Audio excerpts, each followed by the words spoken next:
Ya, listo, ahora sí.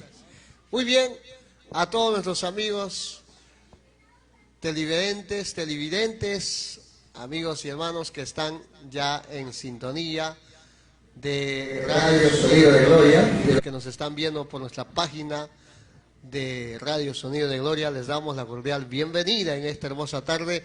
Estamos aquí en la conferencia de jóvenes, todos unidos juntos para poder continuar con esta conferencia de preguntas y respuestas. Tenemos con nosotros ya listos y prestos aquí al siervo de Dios, Saúl Cárdenas. Y le damos fuerte aplauso, por favor, a Cristo y también al siervo de Dios, dándole la bienvenida.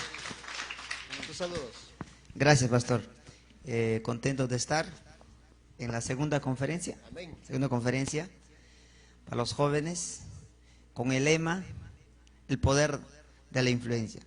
Muy bien, a todos los amigos, hermanos que nos están siguiendo por las redes sociales, decirles que pueden hacer sus preguntas también. Estaremos prestos para responder lo más coherente posible y sea de bendición y edificación para el cuerpo de Cristo. Muy bien, pastor, podemos comenzar con las preguntas. Claro, antes tal vez ahí están formulando ya sus preguntas los jóvenes, a ver si Mayermi por favor nos avisa, nos pasa por aquí por favor, nos pase para que podamos ya, si alguien terminó ahí, tienes las preguntas y nosotros gustosamente vamos a estar respondiendo. Queremos un poco conocer de pastor, bienvenido de una y otra manera a esta conferencia, ¿no? ¿De dónde es de dónde provienes, de dónde eres, pastor? Mi origen. Origen. Muy bien, yo nací en la ciudad de Huanta, departamento de Ayacucho, Ajá. y medio año de mi vida, hasta la edad que tengo, radico aquí en la ciudad de Lima. Los estudios, tanto teológicos o seculares, los he desarrollado en la ciudad de Lima, pero mi nacimiento es Huanta, Huantayork se conoce. Huanta. Claro. Entonces, ¿hablas quechua usted, pastor? Sí, por la gracia de Dios hablo quechua también casi al 100% hablo. Ah, muy bien, qué bueno, ¿ah? Muy bien, a ver, espérate un momentito. ¿Cuáles son tus estudios? A ver. Ya.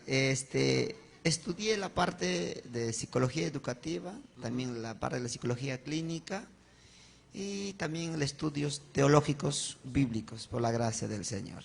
Amén, qué bueno. Entonces, tenemos a un siervo de Dios preparado para que podamos responder pues la pregunta. Hoy en día, soltero, casado, ¿cuántos hijos?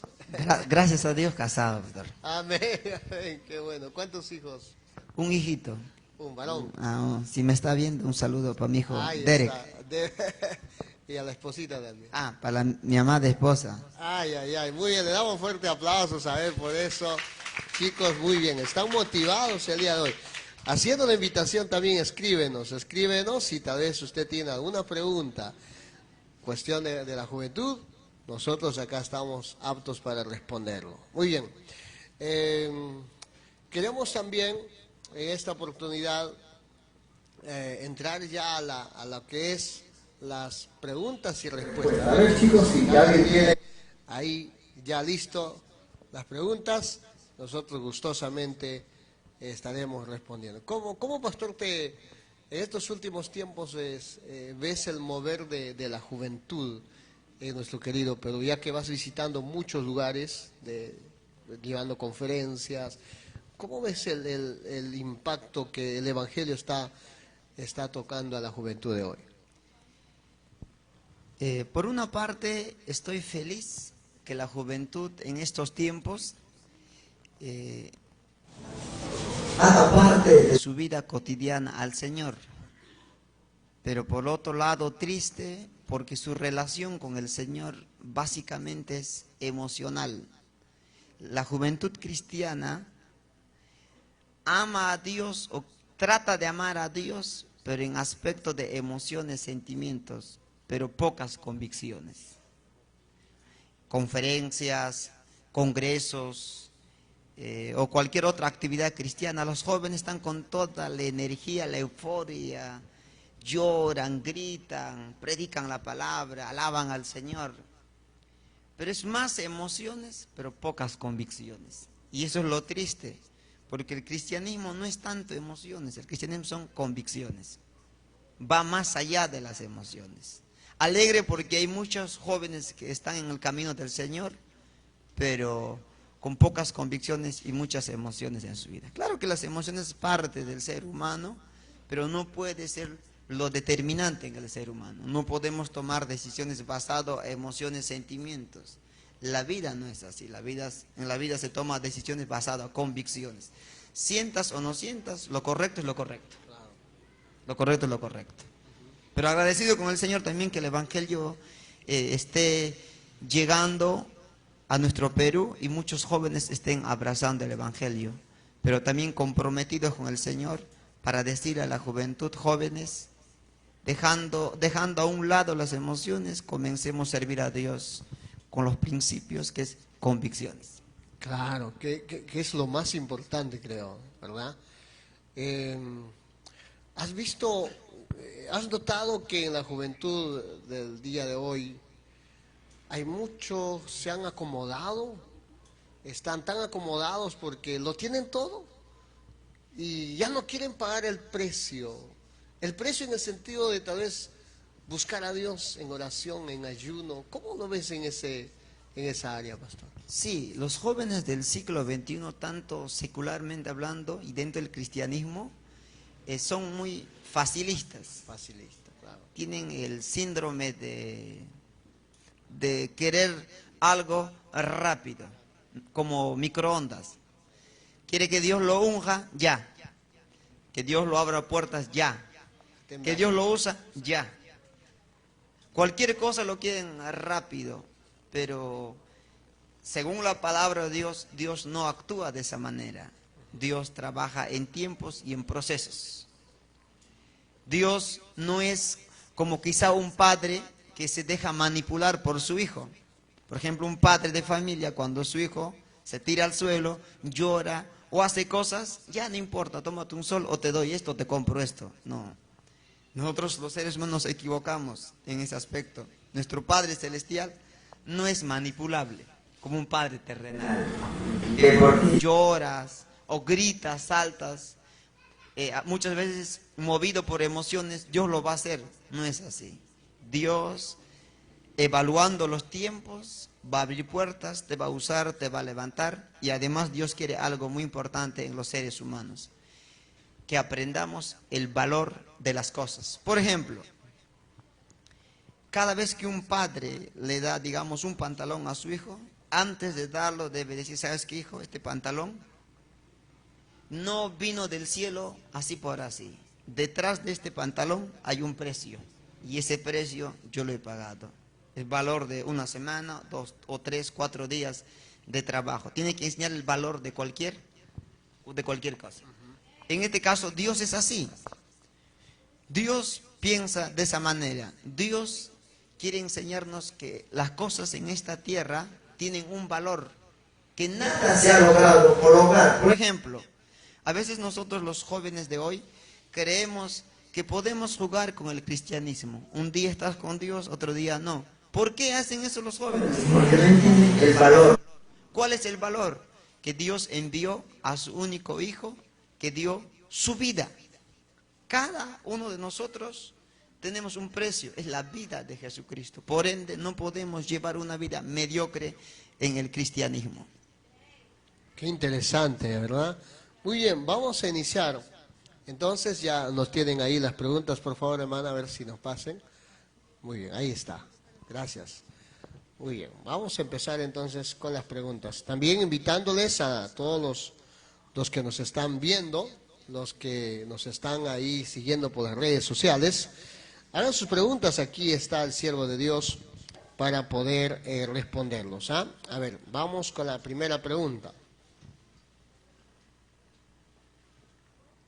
Dice, ¿es verdad que hoy estamos viviendo en los tiempos como Sodoma y Gomorra?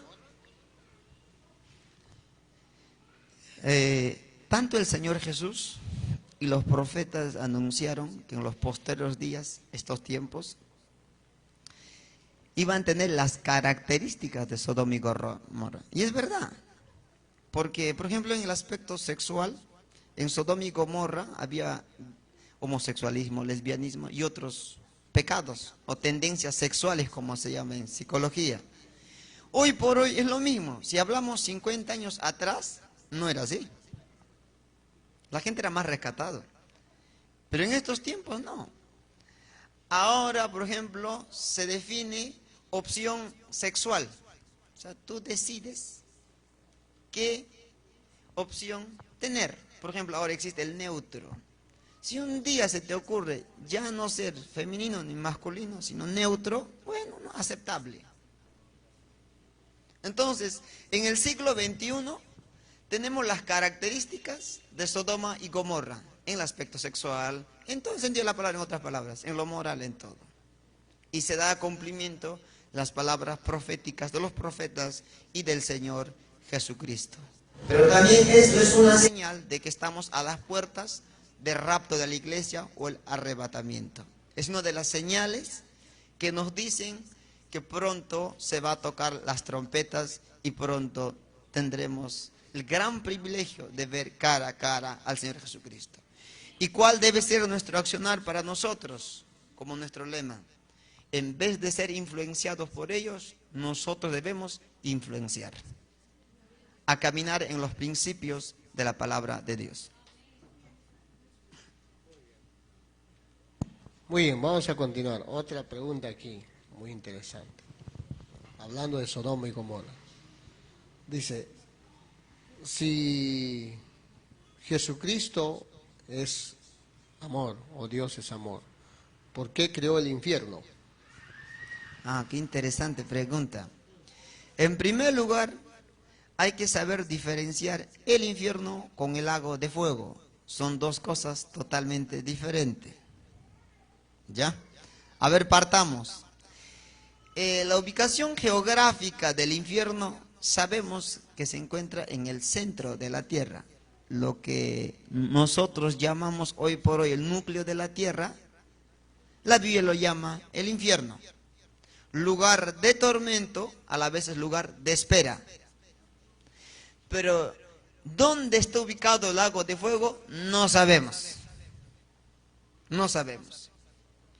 La gente que muere en la actualidad en pecado se va al infierno a ser tormentado, a la vez está esperando ¿cuándo?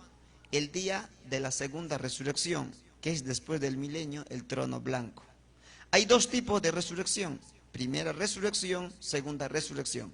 La primera resurrección es para los creyentes en Cristo Jesús. Cuando se toquen las trompetas en el día de rapto, los muertos en Cristo resucitan. Bienaventurados los que son parte de la primera resurrección.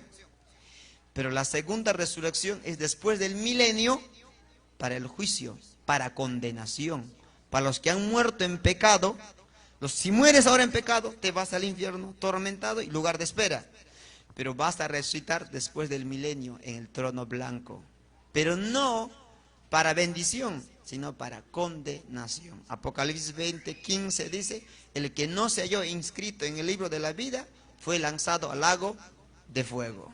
Entonces, el infierno y el lago de fuego son dos cosas totalmente diferentes. Entonces, hablaríamos del lago de fuego. El lago de fuego no fue creado para el ser humano, en primer lugar. El lago de fuego, Dios creó para Satanás y los ángeles que se rebelaron contra él, no para el ser humano. Entonces, la pregunta, ¿por qué Dios creó el infierno si Dios ama al ser humano? No, en primer lugar, Dios no creó para el ser humano. Ni el lago de fuego, ni el infierno por último. Fue para Satanás y sus ángeles que se rebelaron contra él. Ahora bien, ¿y por qué los seres humanos van a ser parte? Porque tienen la misma acción que Satanás. Rebelión y desobediencia para con Dios. Porque tanto Satanás y los ángeles y nosotros los seres humanos tenemos el libre albedrío de escoger el bien y el mal. Y cuando escogemos el mal, automáticamente hay consecuencias como lago de fuego y el infierno. Segundo, por ejemplo, si el ministro de Transportes establece una ley, el que pasa en el semáforo el color rojo, ¿qué pasa? ¿Qué pasa si tú te pasas el color rojo en el semáforo? Multa. ¿Qué más? Un carro pasa y te puede atropellar, ¿verdad? Digamos que se estableció esa ley. Yo estoy cruzando la avenida, pero no en color verde, en color rojo. Y cuando estoy cruzando viene un chosicano y me atropella y quedo totalmente destrozado. La pregunta es, ¿a quién le echo la culpa? ¿Al ministro de Transportes o a mí mismo? ¿A quién? ¿El ministro de Transporte tiene la culpa o yo? ¿Por qué? Porque al transgredir una ley recibes las consecuencias. Igual, Dios estableció leyes físicas, químicas, todo tipo de leyes. El que traspasa esas leyes automáticamente recibe las consecuencias. Es como en la universidad dicen los profesores, yo no te jalo, tú te jalas. Es verdad. Hay reglas ya puestas por el docente. Si tú respondes, tú apruebas. Finalmente, el que te jala no es el docente, tú mismo te jalas. Igual, Dios no te manda al infierno ni al lago de fuego, tú te mandas.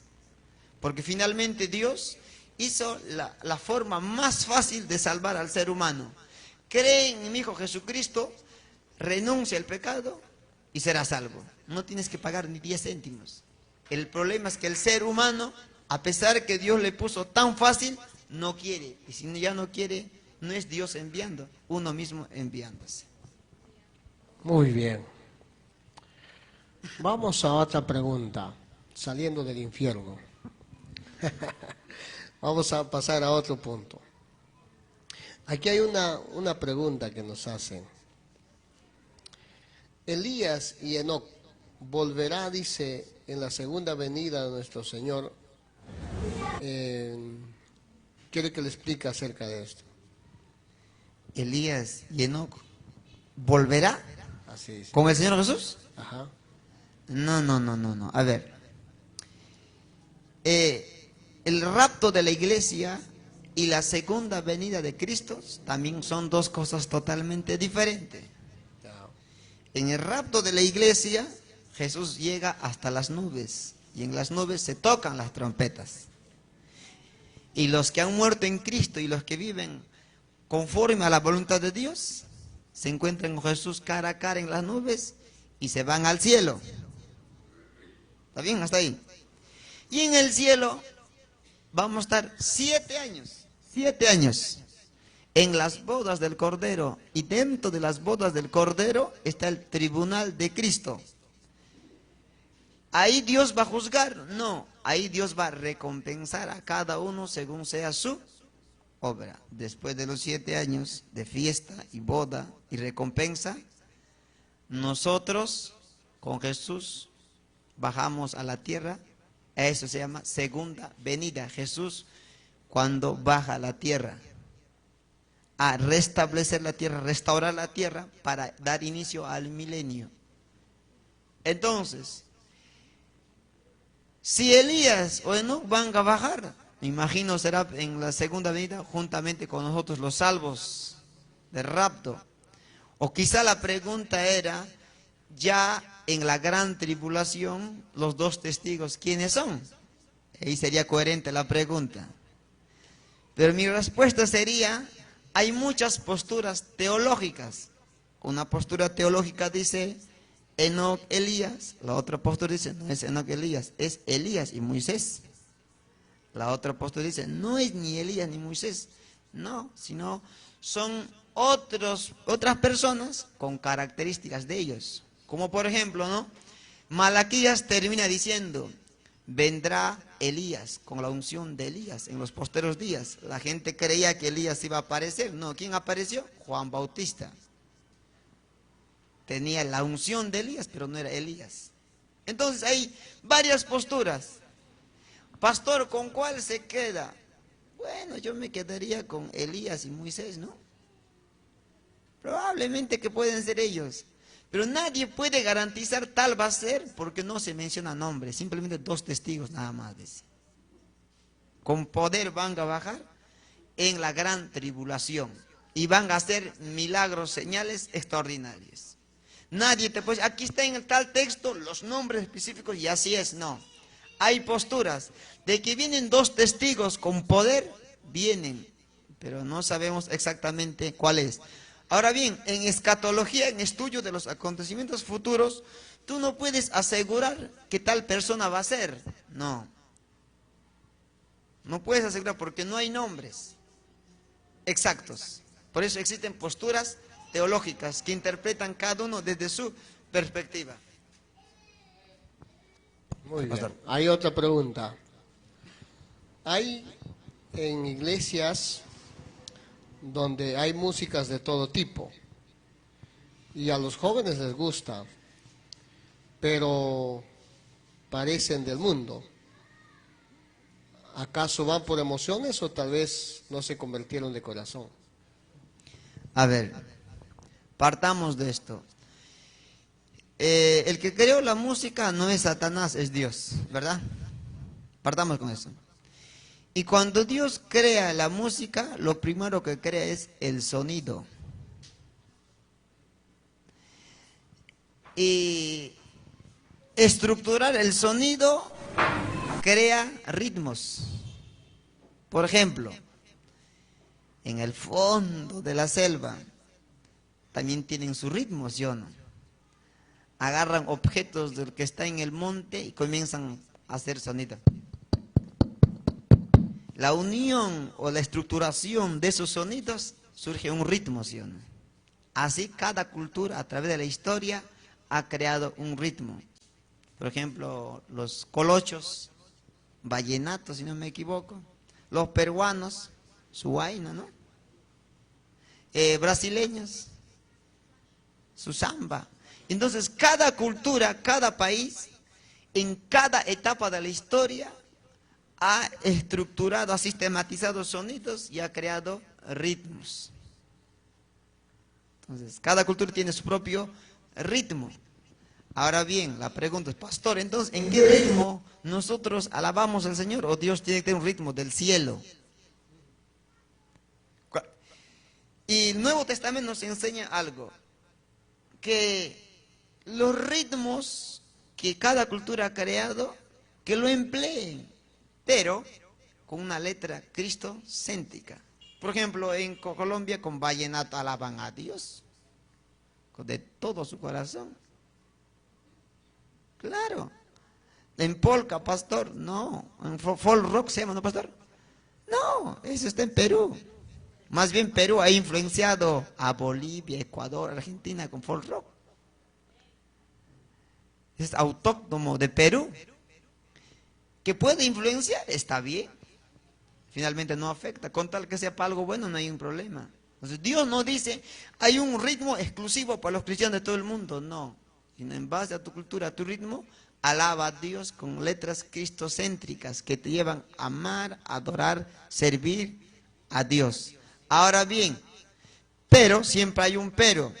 Digamos, el ritmo rock metal. Pastor, ¿puede ser en iglesia? Para mí no. ¿Por qué? Porque también Pablo dice, aquí le da un balance. Todo me es lícito, pero no todo conviene. Todo me es lícito, pero no todo edifica. Nadie te dice que no, pero pregúntate, ¿edifica? No.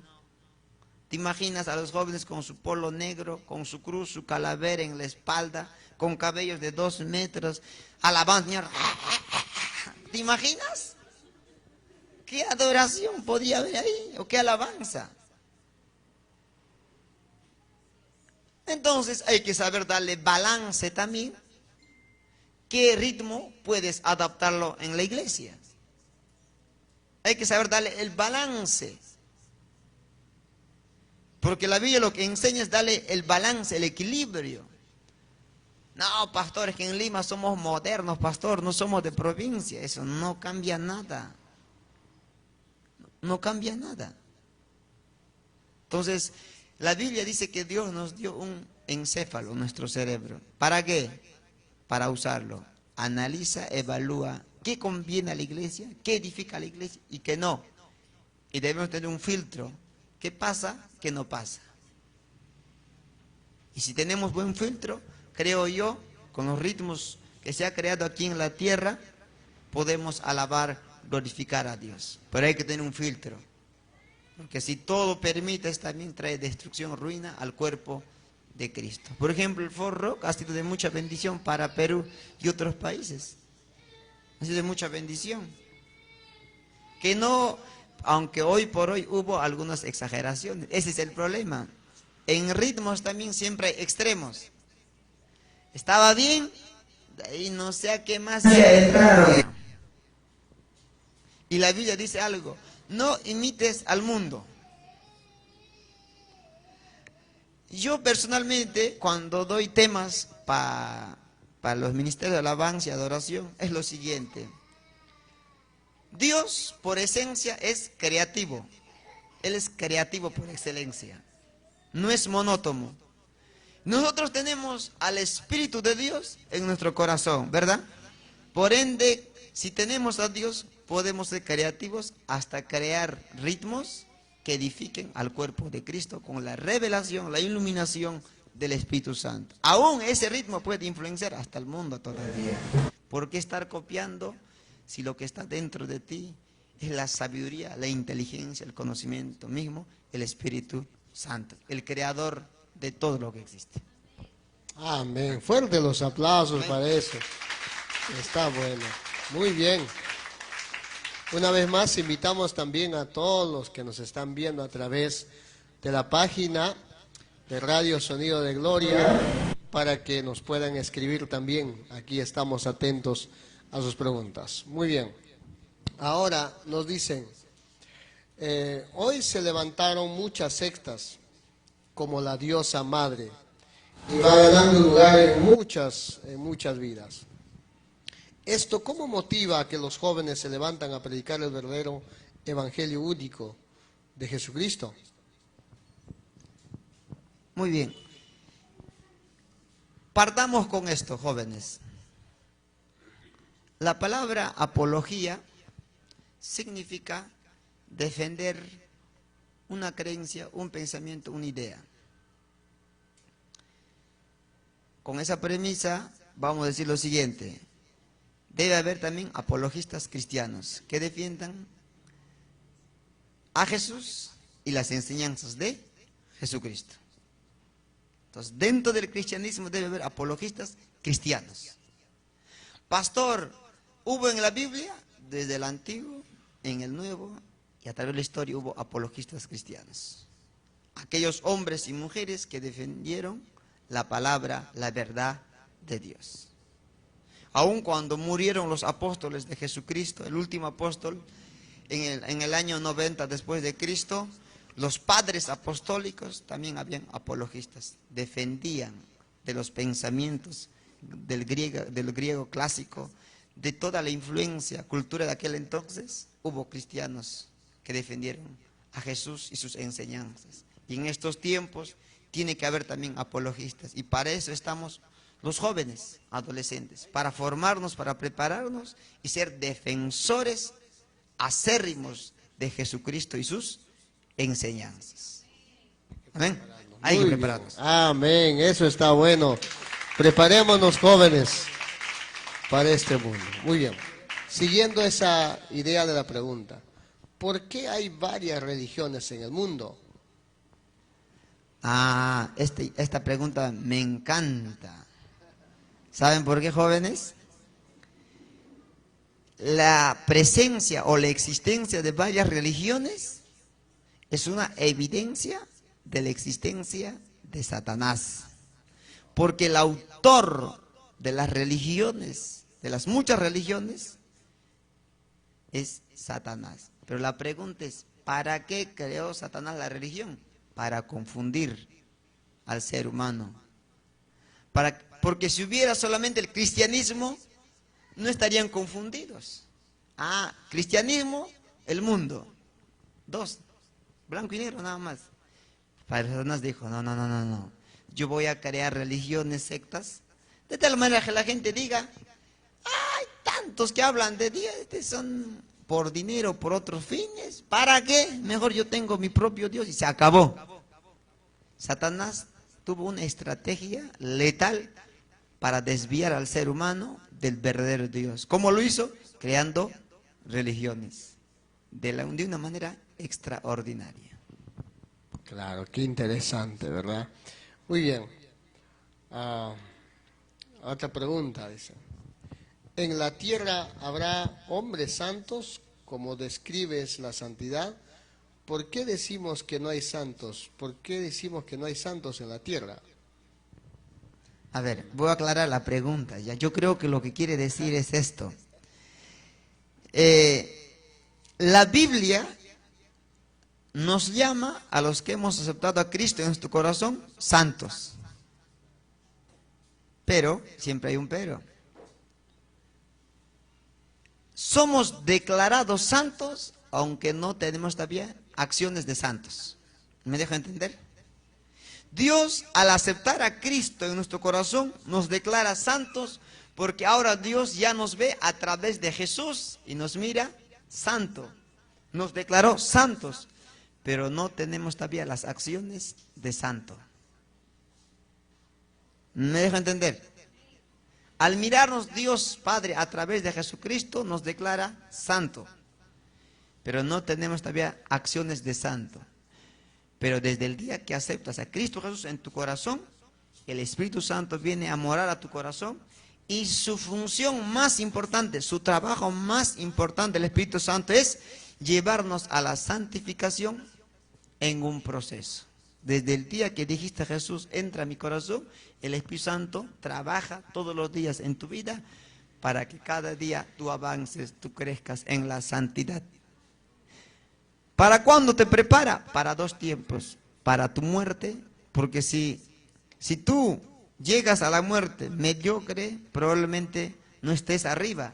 Pero el Espíritu Santo te prepara para tu día, el día de tu muerte, ya en un avance de santidad, en acción. También te prepara para el día de rapto de la iglesia.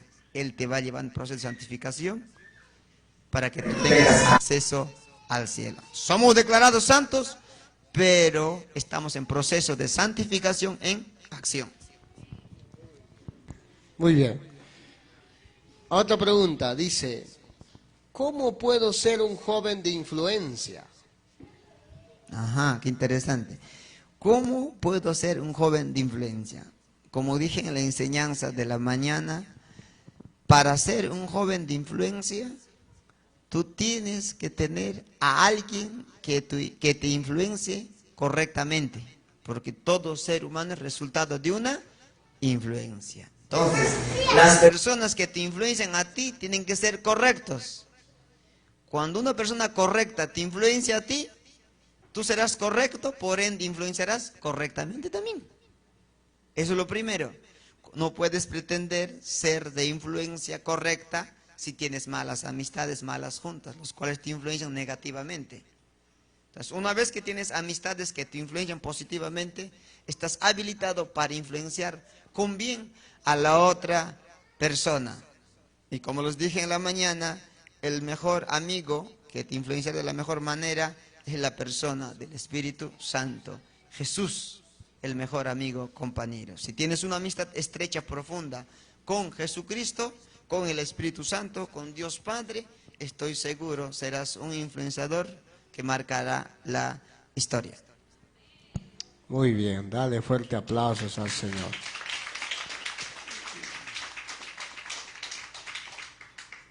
Ya, muy bien.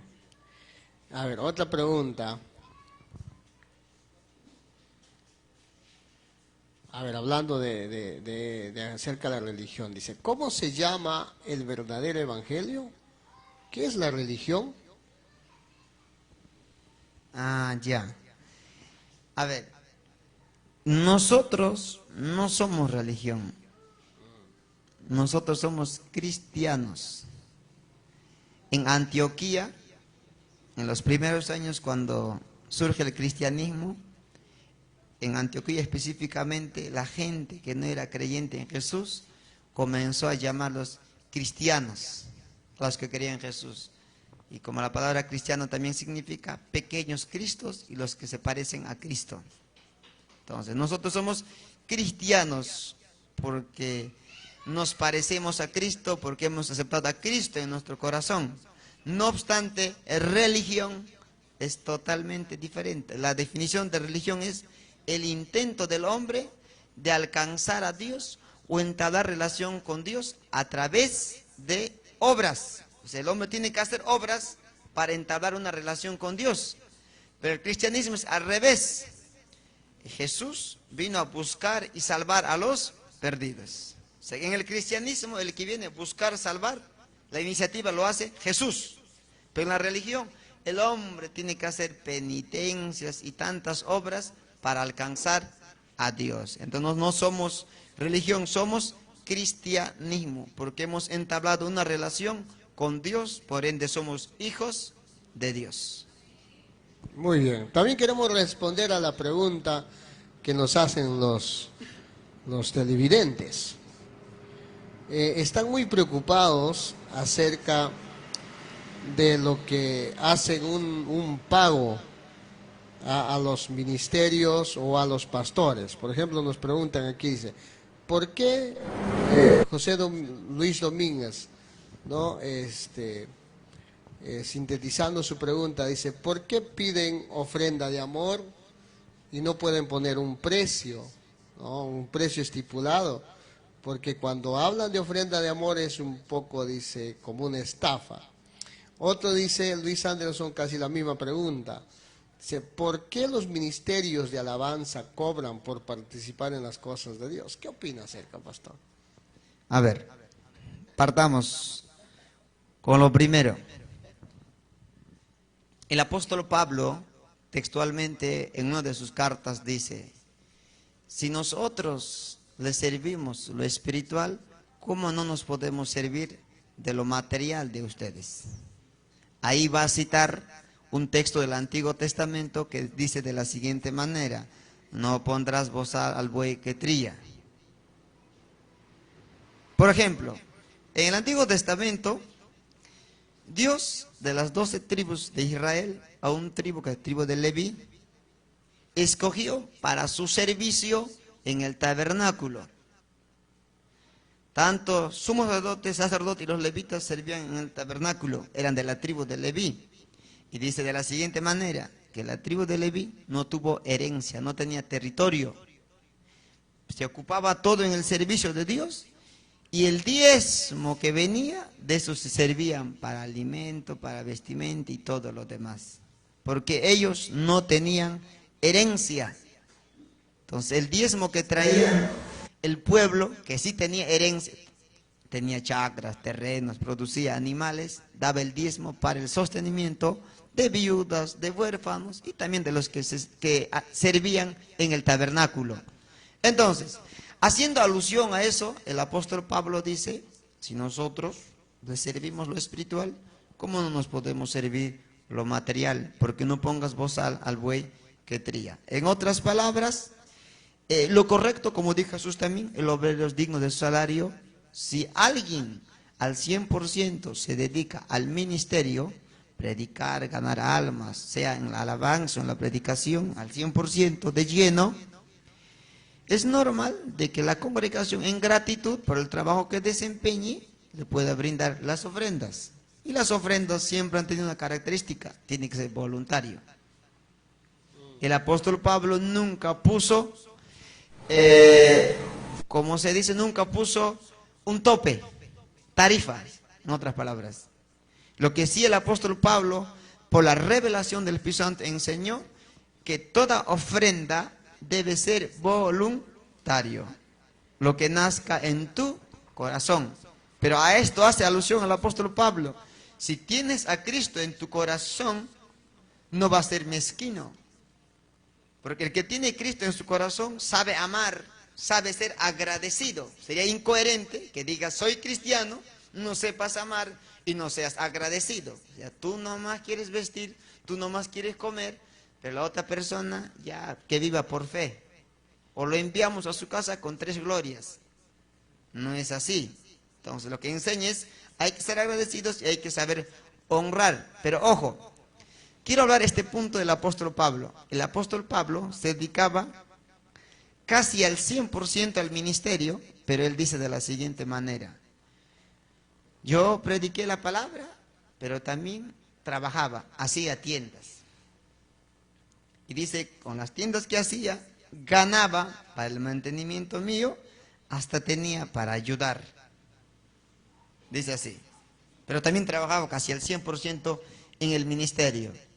Entonces, lo saludable sería que los ministros de hoy podamos tener también un trabajo secular o algún ingreso extra fuera de las ofrendas o la bendición que recibimos de la congregación.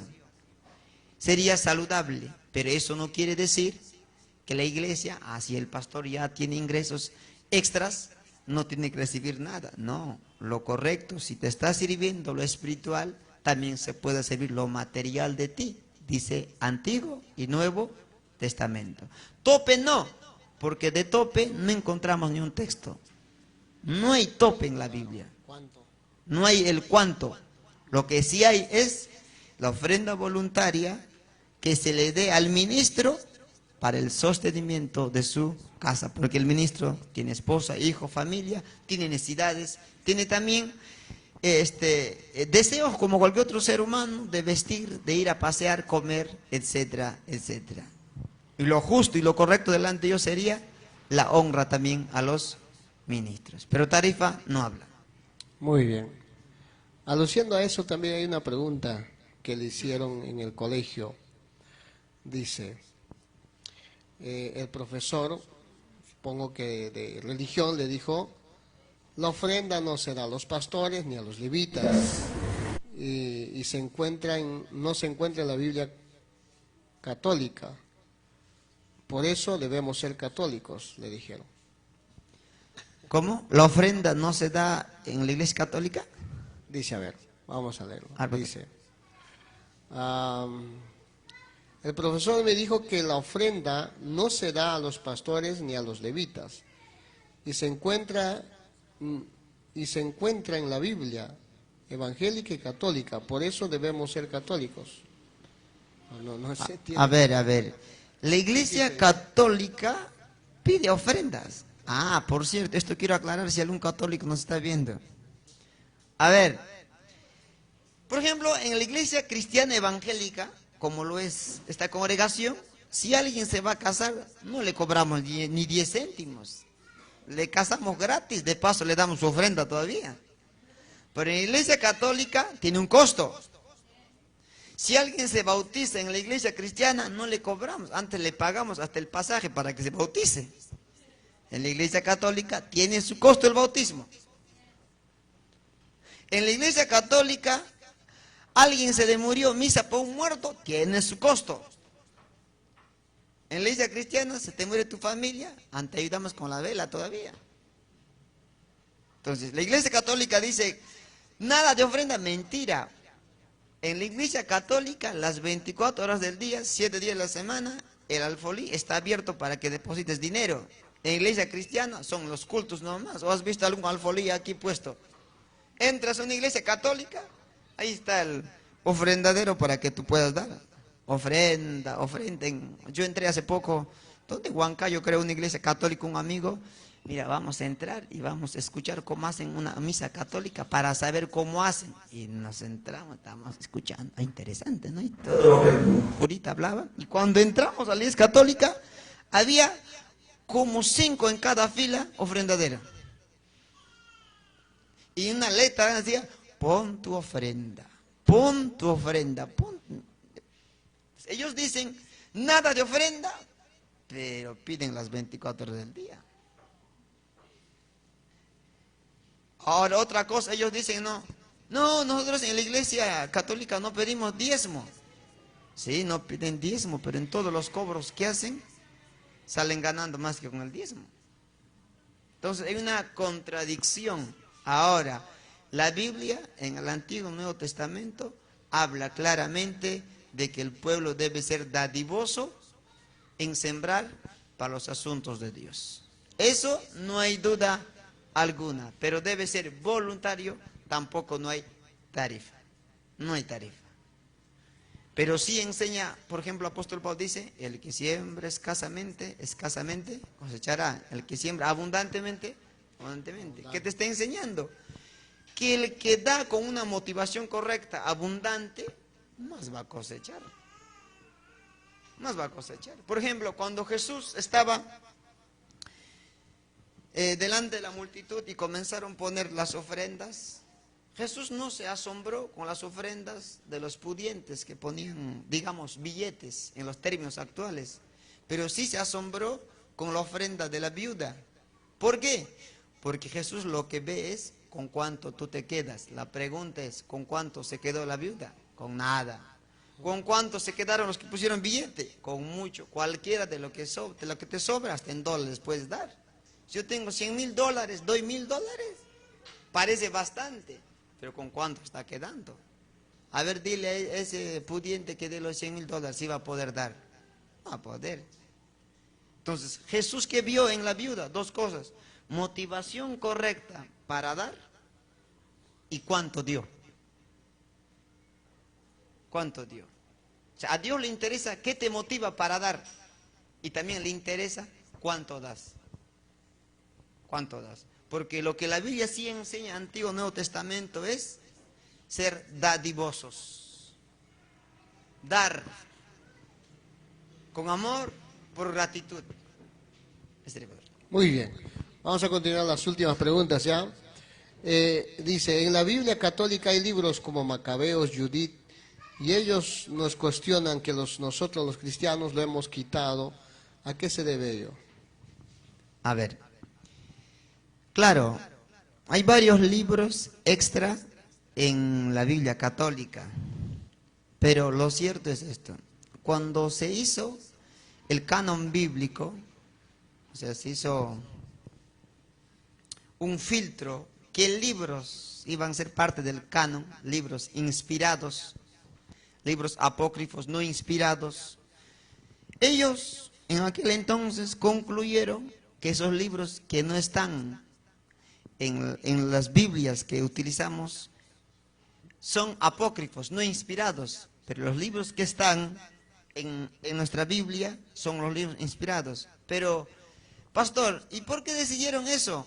Porque ellos hicieron un estudio, un análisis, si tenía coherencia, lógica, tenía las características internas, externas, si era inspirado o no. Por ejemplo, fuera del libro de Macabeo, los otros libros Judith son bien incoherentes. No tienen coherencia. Hablan cosas medio raras. Habla hasta de purgatorio, que dice que hay infierno, purgatorio y el cielo. Por eso los católicos dicen, ¿no? Estás en el infierno. Si das ofrenda, pasa al purgatorio. Si aumentas, hasta el cielo puedes entrar. Entonces la Biblia no habla del purgatorio. O bien te vas abajo o bien te vas arriba, nada más. Entonces, como así hay incoherencias, no se introdujo dentro del canon esas Biblias católicas. Pero sí digo, si por ejemplo, ¿no?, lees la Biblia católica, lee el libro de los Macabeos. El libro de Macabeos más que todo es historia, y es historia verídica. Se han dado cuenta, desde el último libro del Antiguo Testamento, Malaquías, hasta Mateo, hay 400 años en vacío. Se perdió la historia ahí, 400 años no hay nada. De Malaquías a Mateo, 400 años no hay escrito, no hay noticia, no hay nada. Dentro de esos 400 años vivieron los Macabeos, que defendieron al templo de Dios y a Israel. Y el libro de Macabeo habla de esa historia. Como historia podrías leerlo, es verídico, es real. Pero los otros libros fuera de Macabeo, en los libros de la Biblia católica, son incoherencias, en evidencias internas, externas, nada que relacionarse con los libros que tenemos en la Biblia. Muy bien. Como última pregunta, ¿cómo puedo ser influencia en los docentes de la universidad? Muy bien. Para hacer influencia en la universidad, lo primero que tienes que entender es esta frase: nuestros hechos suenan más que nuestras palabras. Para que alguien sea de influencia, primero tu hecho tiene que evidenciar que eres cristiano. Porque si solamente bla, bla, bla, nadie te va a creer. Ni el alumno pulpín, como le llamamos, peor el docente cabezón, no lo va a hacer. Ah, claro. Ni el cachimbo te va a creer. Peor el docente cabezón. Para que impactes, lo primero que tienes que evidenciar es en tu conducta, en tu diario vivir, que eres cristiano. De tal manera que el docente y los cachimbos y los alumnos digan, wow, él es diferente. Por algo debe ser. Segundo, si quieres ser de influencia en la universidad, tienes que prepararte. Te van a preguntar, a ver, te escucho, ya tanto, te escucho, preséntame a tu Dios. Hablas incoherencias, no tienes argumento, estás más perdido que la mamá de Marquito. ¿Qué te va a decir el docente? Te va a decir, oye, tú no sabes a dónde te has metido. Porque para meterse a algo hay que saber a dónde te estás metiendo. Por eso la mayoría de cristianos, ¿qué pasa? Están metidos en el cristianismo, pero ni siquiera entienden el cristianismo. Tienes que saber dónde estás metido y saber argumentar, responder correctamente ante las preguntas de un académico. Y presentarle a Jesucristo de una manera coherente. Porque es un error decir, no, la fe es incoherente, es irracional. Mentira. La fe es tan racional, igual que la ciencia. ¿Cómo así, pastor? ¿Tiene sentido, pues? No, es que la fe no tiene sentido. Obviamente que tiene sentido. El problema es que la fe no se puede entender con la razón. La fe se entiende a través de la iluminación del Espíritu Santo. Esa es la gran diferencia. Esa es la gran diferencia. Pero tiene sentido, tiene coherencia. La fe en Cristo Jesús. Amén, pastor. Muy bien. Agradecemos a todos los participantes en esta oportunidad, a todos los jóvenes que están aquí presentes y a todos los amigos también que nos están siguiendo a través de la página web de Radio Sonido de Gloria. Muchas gracias, pastor. Y hasta aquí ha sido en la noche. Estamos nuevamente transmitiendo a partir de las 7 de la noche. Que Dios los bendiga. Fuertes los aplausos a Cristo de la Gloria. Muchas gracias, pastor, por esas preguntas maravillosas. Bendiciones. Amén. Gracias.